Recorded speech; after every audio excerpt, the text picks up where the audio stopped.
Le meilleur de Tarascon. Dans le sud de la France, il existe une histoire qui semble n'être qu'une simple légende. Mais lorsqu'on commence à prêter attention aux détails, elle devient trop étrange pour être ignorée. La créature est appelée Tarasque.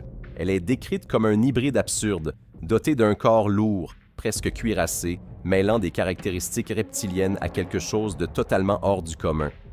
D'anciens récits racontent qu'elle vivait près du fleuve, attaquant quiconque s'approchait de la zone, et que ce n'était pas rare. C'était même assez fréquent pour provoquer une peur collective et modifier le comportement des gens de l'époque. Le plus troublant est que différents récits à travers les siècles décrivent pratiquement la même créature avec les mêmes caractéristiques, dans la même taille et le même comportement agressif.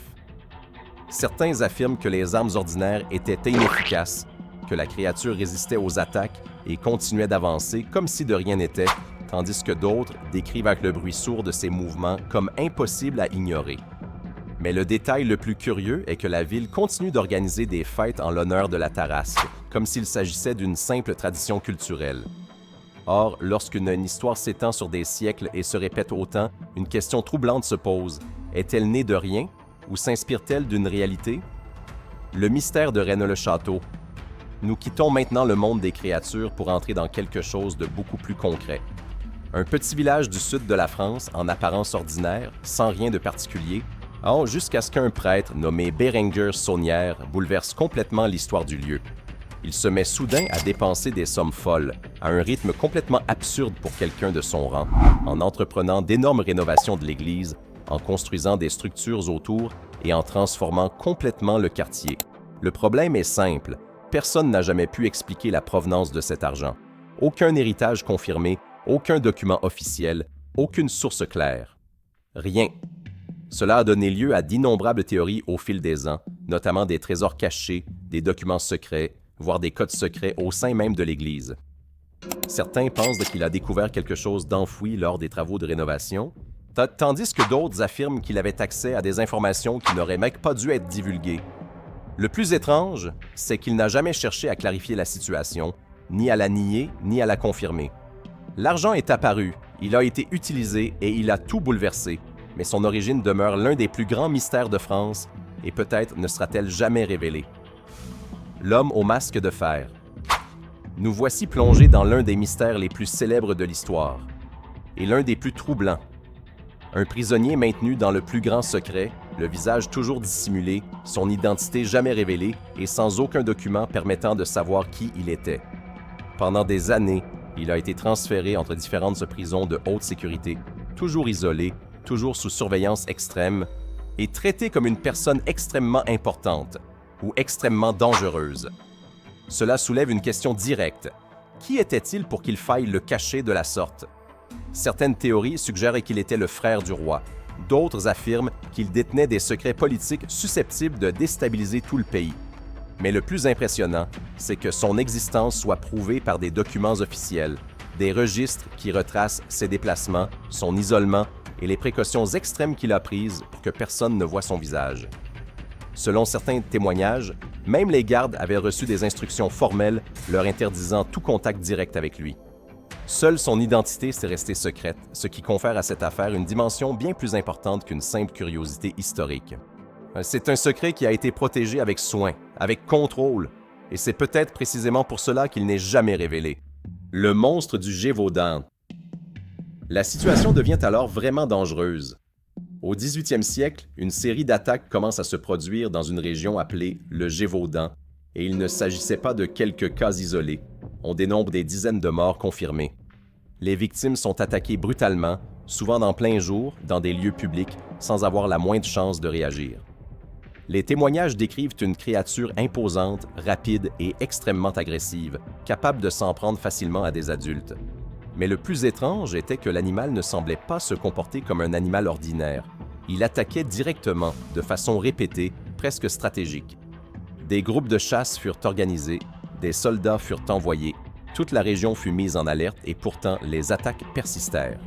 Même lorsqu'ils affirmaient avoir tué la créature, de nouvelles attaques se produisaient quelques jours plus tard, comme s'il ne s'agissait pas simplement d'un animal, ou comme si personne n'avait affaire à quelque chose de connu.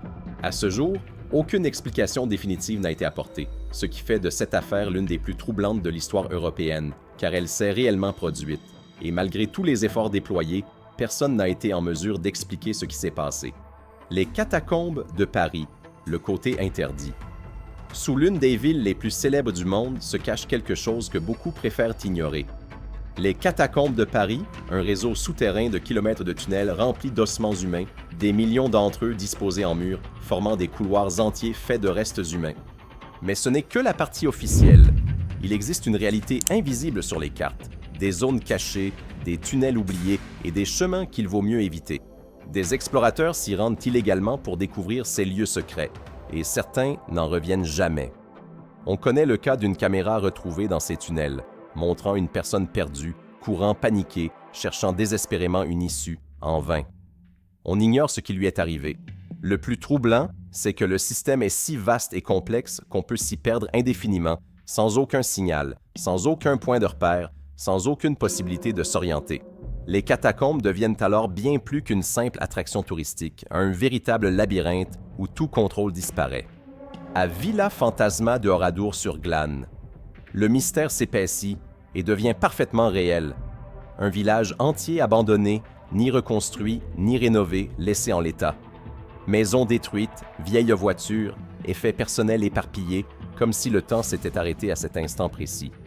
Le plus troublant, c'est que c'était intentionnel. Le lieu a été conservé ainsi comme témoignage permanent des événements qui s'y sont déroulés. Aujourd'hui, on peut parcourir les rues et voir de vieux vêtements, des meubles, des vélos. Tout est figé dans le temps. Mais l'atmosphère est différente, un silence étrange règne, une impression constante de vide, comme si le lieu était figé dans le temps. Cela change tout, car il ne s'agit pas simplement d'une ville abandonnée, mais d'un lieu où l'histoire n'est pas terminée. Elle est toujours là, intacte, visible, impossible à ignorer. Le cas du vol 447 d'Air France. Nous arrivons maintenant au point le plus extrême. Il ne s'agit plus de légende, mais de quelque chose de moderne. Un avion, une technologie de pointe, des systèmes conçus pour éviter les pannes, tout fonctionne comme prévu, jusqu'à ce que tout disparaisse. Le vol Air France 447, parti du Brésil à destination de la France, a disparu en plein océan, sans avertissement clair ni explication immédiate. Pendant des jours, personne ne savait ce qui s'était passé. Les recherches, d'envergure gigantesque, ont mobilisé plusieurs pays et nécessité des années d'enquête. Ce n'est que bien plus tard que des débris de l'avion ont été retrouvés. Les enquêtes ont mis en évidence des failles techniques, des erreurs humaines et des conditions extrêmes, mais quelque chose demeure troublant. Car tout s'est passé trop vite dans un système qui aurait dû être extrêmement sécurisé. Cela met en lumière un point inquiétant. Malgré toutes les technologies, il existe des situations où le contrôle disparaît tout simplement. Et cela soulève inévitablement une question. Combien d'autres pannes peuvent survenir sans prévenir? Dites-moi, lequel de ces mystères a le plus retenu votre attention? Laissez un commentaire ci-dessous, car je veux savoir.